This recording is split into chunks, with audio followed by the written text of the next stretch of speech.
பிரியமானவர்களே, ஆண்டவராகிய இயேசு கிறிஸ்துவின் நாமத்தினாலே உங்கள் யாவரையும் அன்போடு கூட நான் வாழ்த்துகிறேன். ஆண்டவர் கிருபையாய் நமக்கு கொடுத்த இந்த புதிய நாளுக்காக முதலாவது நாம் ஆண்டவருக்கு நன்றி சொல்லுவோம். 100க்கு 100 உம்மையே நான் நம்புவேன்.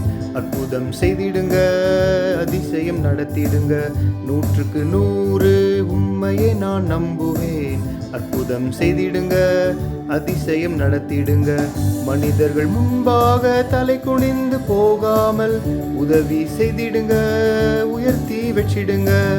மனிதர்கள் முன்பாக தலை குனிந்து போகாமல் உதவி செய்திடுங்க, உயர்த்தி வச்சிடுங்க. உம்மைத்தான் நான் நம்பியிருக்கேன், அற்புதங்கள் எனக்கு செய்யுங்கப்பா. உம்மைத்தான் நான் நம்பியிருக்கேன், அற்புதங்கள் எனக்கு செய்யுங்கப்பா. என் நம்பிக்கையே உமக்கு ஸ்தோத்திரம், என் புகலிடமே உமக்கு ஸ்தோத்திரம். என் நம்பிக்கையே உமக்கு ஸ்தோத்திரம், என் புகலிடமே உமக்கு ஸ்தோத்திரம். இந்த நாளுக்கு என்று ஆண்டவர் கொடுக்கிற ஒரு வார்த்தை நீதிமொழிகளின் புஸ்தகம் 23வது அதிகாரம் 18வது வசனம். நீதிமொழிகள் 23:18. நிச்சயமாகவே முடிவு உண்டு, உன் நம்பிக்கை வீண் போகாது. இந்த காலை வேளையில் ஆண்டவருடைய வார்த்தை சொல்லுகிறது, வருடத்தின் முடிவு பகுதியிலே நாம் கடந்து வந்திருக்கிறோம். இந்த காலை வேளையில் ஆண்டவருடைய வார்த்தை நம் ஒவ்வொருவரையும் பார்த்து சொல்லுகிறது, நிச்சயமாகவே முடிவு உண்டு. உன்னுடைய நம்பிக்கை ஒரு நாள் வீணாய் போய்விடாது என்று ஆண்டவருடைய வார்த்தை சொல்லு. யோபு புஸ்தகம் 8ஆம் அதிகாரம் 7ஆம் வசனம் இப்படியாய் சொல்லுகிறது, உம்முடைய துவக்கம் அற்பமாயிருந்தாலும் உம்முடைய முடிவு சம்பூர்ணமாயிருக்கும். அநேக நேரங்களிலே துவக்கம் அற்பமாய் தோற்றும், ஆனால் ஆண்டவர் நம்முடைய முடிவை சம்பூர்ணமாய் ஆசீர்வதித்து தருவார். ஆகவே நாம் கர்த்தர் மேல் வைத்திருக்கிற நம்பிக்கையில உறுதியா இருக்க வேண்டும். அப்பொழுது நிச்சயமாகவே ஒரு நல்ல முடிவை நாம் பெற்றுக்கொள்வோம். ஆண்டவர் சொன்னார், உன் நம்பிக்கை ஒரு நாள் வீணாய் போகாது.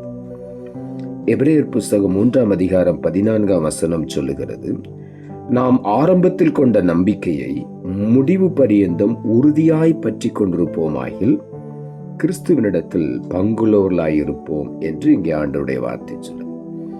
ஆரம்பத்தில் கொண்ட நம்பிக்கை, முதல் ஆண்டவரை நாம் ஏற்றுக்கொள்ளும் பொழுது அவர் மேல் எப்படி நம்பிக்கை வைத்தோமோ அதே நம்பிக்கையை முடிவு பரியந்தம் உறுதியாய் பற்றி கொண்டிருப்போமானால் என்று இங்கே எழுதப்பட்டிருக்கிறது. அந்த ஆரம்பத்தில் கொண்ட நம்பிக்கையை முடிவு பரியந்தமும் நாம் உறுதியாய் ஆண்டவர் மேல் பற்றுதலாய் அவரை முழுமையுமாய் நம்பிக்கொண்டே இருப்போமானால் வேதம் சொல்லுகிறது, ஆண்டவராகிய இயேசு கிறிஸ்துவிடத்திலே உங்களுக்கு ஒரு பங்கு இருக்கிறது.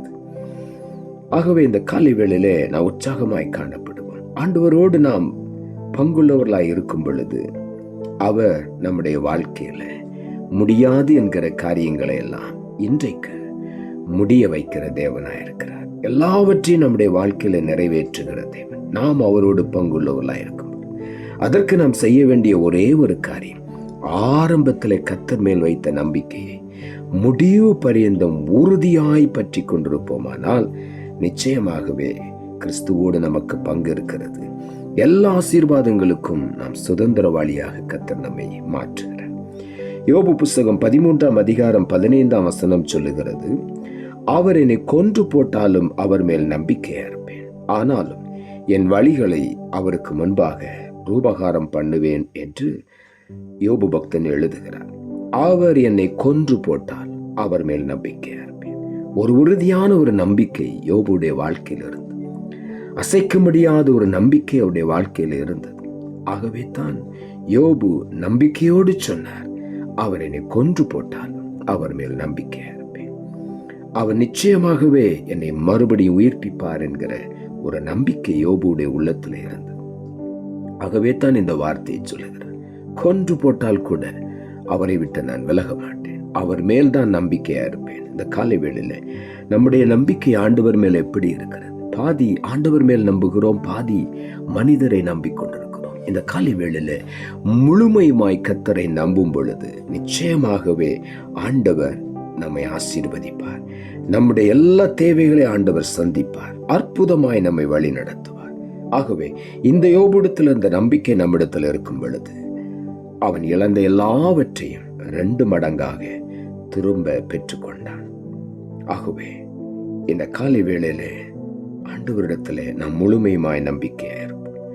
சங்கீதங்களின் புஸ்தகம் 37 அதிகாரம் 5ஆம் வசனம் சொல்லுகிறது, உன் வழியை கர்த்தருக்கு ஒப்புவித்து அவர் மேல் நம்பிக்கையாரு, அவரே காரியத்தை வாய்க்க பண்ணுவார். இந்த காலை வேளையில நம்முடைய வழிகளை ஆண்டவருக்கு ஒப்புவித்து விட வேண்டும். ஆண்டவரே சொல்லுகிறார், நீ நடக்க வேண்டிய வழியை உனக்கு நான் காட்டுவேன், உன் மேல் என் கண்ணை வைத்து உனக்கு ஆலோசனை சொல்லுவேன். இந்த காலை வேளையில நமக்கு ஆலோசனை கர்த்தராக நம்மை வழி நடத்தி கொண்டு வருகிற தேவன் சொல்லுகிறார், உன் வழியை நீ கர்த்தருக்கு ஒப்புவித்து விடு. உன்னுடைய சுய புத்தியின் மேல் நீ சாய்ந்து வழி தப்பி போய்விடாதே. முழுவதுமாய் கர்த்தருக்கு ஒப்புவித்து விடு. அவர் மேல் நம்பிக்கையார், அவர் நிச்சயமாகவே காரியத்தை வாய்க்க பண்ணுவார். ஆகவே இந்த காலை வேளையில நாம் முழுமையுமாய் கர்த்தரிடத்தில் நம்முடைய வாழ்க்கையை ஒப்புவித்து விடுவோம். அவர் மேல் முழு நம்பிக்கையா இருப்போம். இந்த காலை வேளையில என்னென்ன காரியங்கள் வாழ்க்கையில தடைபட்டு நிற்கிறதோ இன்றைக்கு அந்த காரியங்களை ஆண்டவர் வாய்க்க பண்ணுவார். நீதிமொழிகளின் புஸ்தகம் 14ஆம் அதிகாரம் 26ஆம் வசனம் இப்படியாய் சொல்லுகிறது, கர்த்தருக்கு பயப்படுகிறவனுக்கு திட நம்பிக்கை உண்டு, அவன் பிள்ளைகளுக்கும் அடைக்கலம் கிடைக்கும் என்று வேதம் சொல்லுகிறது. கர்த்தருக்கு பயப்படுகிறது என்றால் ஆண்டவர் தண்டித்து விடுவார் என்று பயப்படுகிற பயம் அல்ல, முழுமையுமான ஒரு அர்ப்பணிப்பு நிறைந்த ஒரு கீழ்ப்படிதல். என்ன வந்தாலும் பரவாயில்லை, அவருடைய வார்த்தைக்கு நான் கீழ்ப்படிவேன். அப்படிப்பட்ட ஒரு கீழ்ப்படிதலைத்தான் கர்த்தருக்கு பயப்படுகிற பயம் என்று வேதம் சொல்லுகிறது. அவனுக்கு ஒரு திட நம்பிக்கை உண்டு, அவன் பிள்ளைகளுக்கும் அடைக்கலம் கிடைக்கும் என்று வேதம் சொல்லுகிறது. ஆகவே இந்த காலை வேளையில கர்த்தர் மேல் நாம் முழு நம்பிக்கை வைப்போம். ஒரு திட நம்பிக்கை நமக்கு உண்டு. கர்த்தருக்கு பயப்படுகிற பிள்ளைகள், அவருடைய கற்பனைகளின்படி நடக்கிற பிள்ளைகளுக்கு ஒரு திட நம்பிக்கை உண்டு, அவன் பிள்ளைகளுக்கும் அடைக்கலம் கிடைக்கும். ஆகவே இந்த காலை வேளையில உள்ளத்தின் ஆழத்திலிருந்து ஆண்டவருக்கு நன்றி சொல்லுவோம். நமக்கு மாத்திரமல்ல, நம்முடைய பிள்ளைகளுக்கும் அடைக்கலம் கிடைக்கும். ஆகவே உள்ளத்தின் ஆழத்திலிருந்து இந்த காலை வேளையில ஆண்டவருக்கு நன்றி சொல்லுவோம். நிச்சயமாகவே முடிவு சம்பூர்ணமாயிருக்கும். நிச்சயமாகவே நமக்கு ஒரு நல்ல முடிவு உண்டு. இந்த வருடத்தின் கடைசி பகுதியில் வந்திருக்கிறோம். இதுவரையிலும் எதிர்பார்த்த ஒரு நல்ல முடிவை நான் பெற்றுக்கொள்ளவில்லை என்று சொல்லி ஒருவேளை ஏக்கத்தோடு நீங்கள் இந்த வார்த்தையை கேட்டுக்கொண்டிருக்கலாம். இன்று காலையில் ஆண்டவர் சொல்லுகிறார், உன் நம்பிக்கை வீண் போகாது. இன்னும் ஆண்டவர் மேல் முழுமையுமாய் நம்பிக்கொண்டே இரு. கர்த்தர் நிச்சயமாய் காரியங்களை வாய்க்க பண்ணுவார். ஆகவே உள்ளத்தின் ஆழத்திலிருந்து ஆண்டவருக்கு நாம் நன்றி சொல்லுவோம். நாம் ஜெபிப்போம். அன்புள்ள ஆண்டவரே, கிருபையாய் நீர் கொடுத்த இந்த புதிய நாளுக்காய் மறுபடியும் நமக்கு நன்றி செலுத்துகிறோம். ஆண்டவர் கொடுத்த ஜீவனுள்ள வார்த்தைக்காக நன்றி. நிச்சயமாகவே முடிவு உண்டு, உன் நம்பிக்கை வீண் போகாது என்ற வார்த்தையை கொடுத்தேன். வசனத்தை கேட்டுக்கொண்டிருக்கிற ஒவ்வொருடைய வாழ்க்கையிலும் ஒரு நல்ல முடிவை இந்த வருடத்தின் கடைசி பகுதியில பெற்றுக்கொள்ள ஒவ்வொருவருக்கும் உதவி செய்யும். ஒவ்வொருவரும் நம்பிக்கொண்டிருந்த நம்பிக்கை வீணாய் போகாதபடி இந்த காலை வேளையில அவருடைய நம்பிக்கைக்கு ஏற்ற சம்பூர்ணமான முடிவை அவர்கள் பெற்றுக்கொள்ள நீர் உதவி செய்யும். ஆண்டவரோடு கூட பங்குள்ளவர்களாய் என்றென்றைக்கும் அவரோடு கூட இருக்க நீர் உதவி செய்யும். காலை வேளையில வார்த்தையை கேட்டுக்கொண்டிருக்கிற ஒவ்வொருடைய பிள்ளைகளையும் உம்முடைய அடைக்கலமான சிட்டைகளுக்குள் மறைத்துக் கொள்வீராக. குடும்பமாய் ஒவ்வொருவரை நீர் ஆசீர்வதியும். அநேக அற்புதங்களை இன்றைக்கு சுதந்திரித்துக் கொள்ள நீர் உதவி செய்யும். யோபுவை போல அவரை நீ கொன்று போட்டாலும் அவர் மேல் நம்பிக்கையா இருப்பேன். அவனுக்கு தெரியும், எல்லாவற்றையும் இழந்தாலும் ஆண்டவர் திரும்ப தருவார். ரெண்டத்தனையா யோபு பெற்றுக்கொண்டதை போல இந்த காலை வேளையில வார்த்தையை கேட்டுக்கொண்டிருக்கிற ஒவ்வொருடைய வாழ்க்கையிலும் நம்பிக்கை மறுபடியும் உறுதிப்படுவதாக. இந்த வருடத்தின் கடைசியில் எல்லாவற்றையும் 2 மடங்கு திருப்பிக் கொள்ள நீர் உதவி செய்யும். தாழ்த்தி உம்முடைய கரத்தில் ஒப்புக் கொடுக்கிறோம். இரட்சகர் இயேசுவின் நாமத்தில் ஜெபிக்கிறோம் நல்ல பிதாவே, ஆமென்.